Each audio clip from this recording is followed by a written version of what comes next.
Okay. Welcome back to Nick Lenz's Comic Corner Classics. That's non-classic. This is episode number 1292 and Doubleshot number 1186. Now I have two Marvel trades. One is from a crossover that came out a little over a year ago, almost 2 years ago this year. The other one from an ongoing series, which is the end of a writer's run. First up it is Absolute Carnage Lethal Predators. This collects the 3-issue miniseries Lethal Predators and the Absolute Carnage Avengers one-shot. Yep, that's doing in here too. Like, wow, that's pretty short, but yeah, Lethal Predators for like 3 issues. Now, Lethal Predators is written by Frank Tieri. Absolute Carnage Avengers are by Lee Williams and Zach Thompson, who will go on to write also stuff for the Age of X and stuff. Zach Thompson also writes the script for the thing. Bart Albuquerque and Gula Valiva, who is the artist for this book. Valivo, who does the artwork for Absolute Carnage Lethal Predators.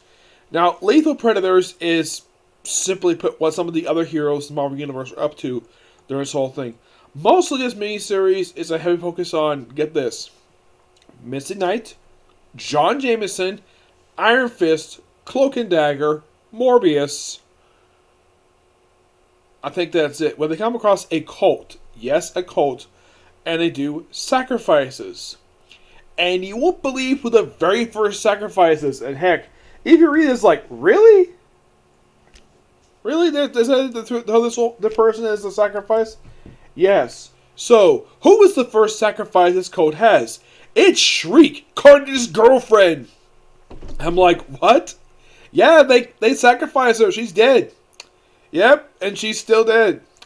I'm not really sure why Frank Tieri thought this was a good idea to kill off Shriek. Even though the character had not been really used very much over the years. I mean, she made her debut at the start of Maximum Carnage and Awesome Stuff in the 90s. And after that, she did pretty much nothing for a long time. So I get kind of the reason why they killed her off, because I don't think any Rares plans anything to do with this character. I mean, the last time I think anybody saw her was the Deadpool vs. Carnage miniseries by Colin Bunn. Yep, they kill her off, which, yeah, that was a shocker, to say the least. Yeah, Moon Knight's here as well. And, yeah, they basically deal with the cult of Carnage that's happening in New York. Now, in case you're curious, though, one thing is quite strange, though, about the tie-ins for Absolute Carnage, that I tend to question, like, why the heck is he even here? Why is he here at the main event? Also, we have a new Demo Goblin who's a woman. Yes, a new Demo Goblin, even the last one died back in the 90s. Yep. We have John James going nuts against the people who are the hosts. We also have appearances by Firestar. Even freaking Deathlock. Though I think this is the Michael Collins version, the classic Deathlock. Not Henry Hay, this is the classic Deathlock. I can tell by looking at him.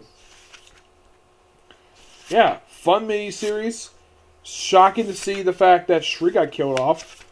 But what else can you do with the character? I mean, she's had a thing for Carnage for years. As for the Avengers one-shot, which you might think, Avengers, is it written by Jason Aaron? No. You might recognize the artwork. Yes, I do recognize the artwork too. That's by Clayton Crane. Yes, this is Clayton Crane's artwork. Yes, the same artist as X-Force Volume 3. He did this cover. He's actually a really good artist. I've actually met him personally. He's a really nice guy. So, mostly put, this book is just mainly what the Avengers were up to. Well, mostly Captain America, Hawkeye, and a few of the Avengers basically just having to wake up to all this nonsense. Oh yeah, Spider-Man's here as well, because of course he is. And mostly it's them fighting a bunch of Carnage, well, basically a bunch of these symbiote-possessed people. That's mostly put what this thing is. And then we have some splinter pages from pages of Avengers. Yeah. By the way, so this actually is pretty good. Give this book roughly a 9.5 out of 10. Yes, but I do think that anybody who reads this is like, really? They kill off Shriek? Really? Why? Why kill off Shriek for? I mean, this is a woman who's obsessed with Carnage for years. She's psychotic like Carnage, and it's very heavily implied that she's been in love with him for years. But it's unknown if basically Carnage felt the same way about her. I mean, Cletus, you have a smoking hot woman basically who wants to be your wife, and you don't recuperate her feelings? By the way, her real name is Frances, believe it or not. Yes, a woman's real name is Frances. Yes, that is really Shriek's real name. And here's the strange thing about Shriek. Her appearance has never changed. Nope, not since the 90s. Yeah, she's popped up sporadically since Maximum Carnage. I mean, she popped up in the Clone Saga briefly. Didn't have any interaction with Carnage, mind you. Yeah, that's something odd about the character. Play a big part in Maximum Carnage. And then for the next 20 years, her appearances were sporadic. I mean, her most prominent appearance prior to this, like I said, was in Deadpool vs. Carnage, an excellent miniseries featuring two characters who have never met before ever, yet they debuted the same year, just a few months apart. And they got a chance to fight each other, which was awesome. And, by the way, there's actually a bit of follow-up type miniseries in another episode of Carnage which I'll review in a later video. Alright, moving on to Old Man Logan, Volume 5, Past Lives. Yep, before I talk about this one, I gotta get something. If I can find them here. There's this.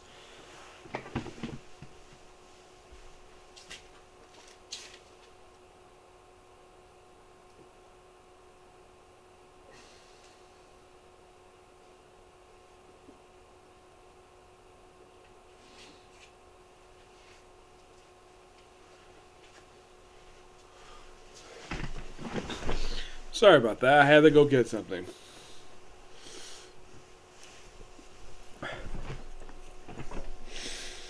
Alright, now, this storyline is simply put the end of Jeff Lemire's run for the book. Yep. This 6-issue storyline, which has Wolverine breaking out a villain at a prison in order to help him get a first, he goes to various people. He goes to Ileana, he goes to Doctor Strange, he goes to various people to figure out where to go back to the Wastelands. Because he basically, he left Banner Jr. lonely. So, he basically frees, I don't remember the guy's name. So he frees him, and then he sends various time periods. First to 1800s, which I'm like, that's interesting. And after spending some time there, then he goes to his time in Weapon X. Interesting. And then he transports himself into his debut appearance in the comic books, where he's fighting the Hulk and the Wendigo from Incredible Hulk 180 to 182. I thought that was amazing. And after that, he goes to the Dark Phoenix, which I thought that was interesting. And then there was also a reference in here to the Chris Kama Frank Miller miniseries from 1982 with the Visit to Mariko. And then he shows up in the first issue of his original ongoing series started back in 1988, Wolverine Volume 2, Number 1. Yep, glad he did that. And then after that, he showed up back, and then he showed up when he went to Wastelands, spent some time with his beautiful wife and children, didn't see Banner Jr. there, and then thanks to, well, the X-Men show up, he got pulled back to present day. Yep. I gotta admit, this actually was really good. Thoroughly enjoyable. My friend Tivia was not really a big fan of this storyline because of all the time travel stuff. But I personally love this storyline because, in my opinion, this was a great love letter to Wolverine. And a great way to wrap up this run. Now, here's something interesting, though, about these issues. The interior artist changed. Yep. The original artist, basically, Andrea Sorrento, is no longer the interior artist for these issues. Nope. For these issues, basically, for the first one, gone real bad. This is by Felipe Andre.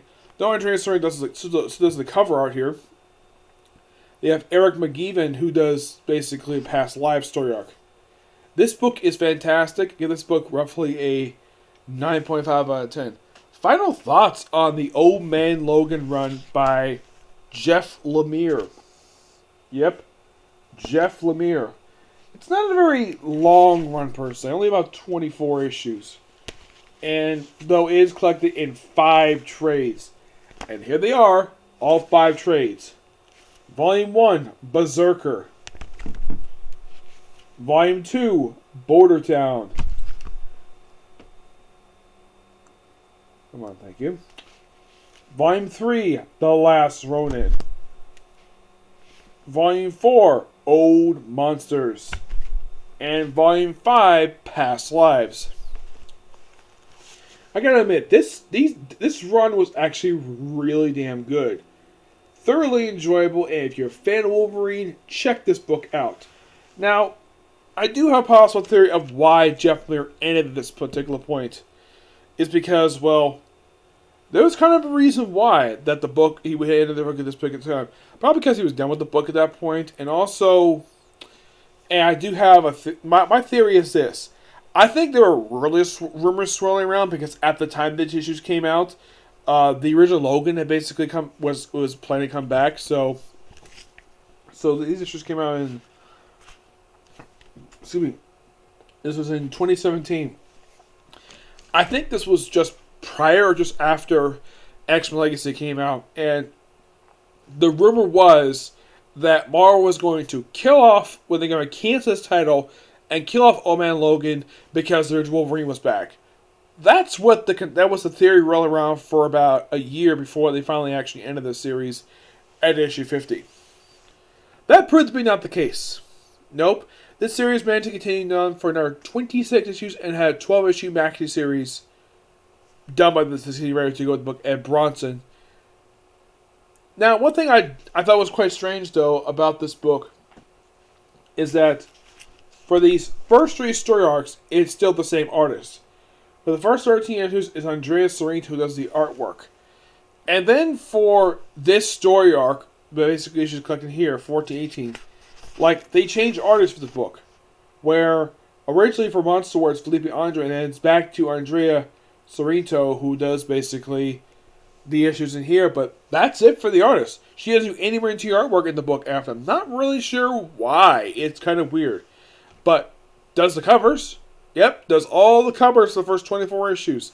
And you know what's shocking about this series? Despite lasting 50 issues, no annuals.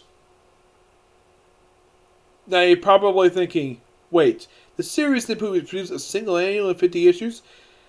You're probably think that they should at least put out 1, maybe 2 at most, but none? Yeah, there was 0. None published. Yep, probably because the series didn't need any annuals. That's just distinctly possible. I mean, not every single series published by Marvel needs an annual. That's the simple gist of it, in my opinion. Though, I think it would have been something interesting because it is technically Wolverine, though an older version of Wolverine per se. Yep. And yes, I do plan to get the rest of the series, plus Dead Man Logan, which basically ends the original one. And I'm also planning on reviewing the original storyline that sparked this whole entire thing in the first place. The Wolverine Old Man Logan by Mark Millar and Steve McNiven, which, by the way, the end of this trade here, they put out a thank you for those 2 creators who created Old Man Logan in the first place. Though, interesting enough, this version was created by Bendis, believe it or not. Yes, this one's created by Bendis, but yeah. Because technically the first time this version of the character showed up, because while the rewriting of history relates to the character thanks to, of course, Secret Wars, you can kind of say this version is a Bendis creation, but Old Man Logan is a Mark Millar creation. And Steve McNiven. Oddly enough, these 2 had nothing to do with the series at all. Nope. Mark Millar never came in to do an issue or 2. Steve McNiven never did any of the covers. I didn't even think he even did any variant covers. I mean, this run lasted for, let's see, I think it lasted about 3 years, I think it did. Yeah, 3 years it lasted for, before they finally ended the book, age 50. And at no point did Mark Millar or Steve McNiven ever come in to basically do an issue or 2 for this book. Nope. All Lemire and Ed Bronson. Who takes over the book as soon as Jeff Lemire wraps up his run. Yep. Excuse me. But yeah, otherwise that's really much it for this particular review. And these 2 trades are both really good. Okay, so that's a particular review. The next review is going to be a DC trade. and a Marvel trade. Both of them with limited series. Yep, but all collected in one trade, okay? See you next video. Bye.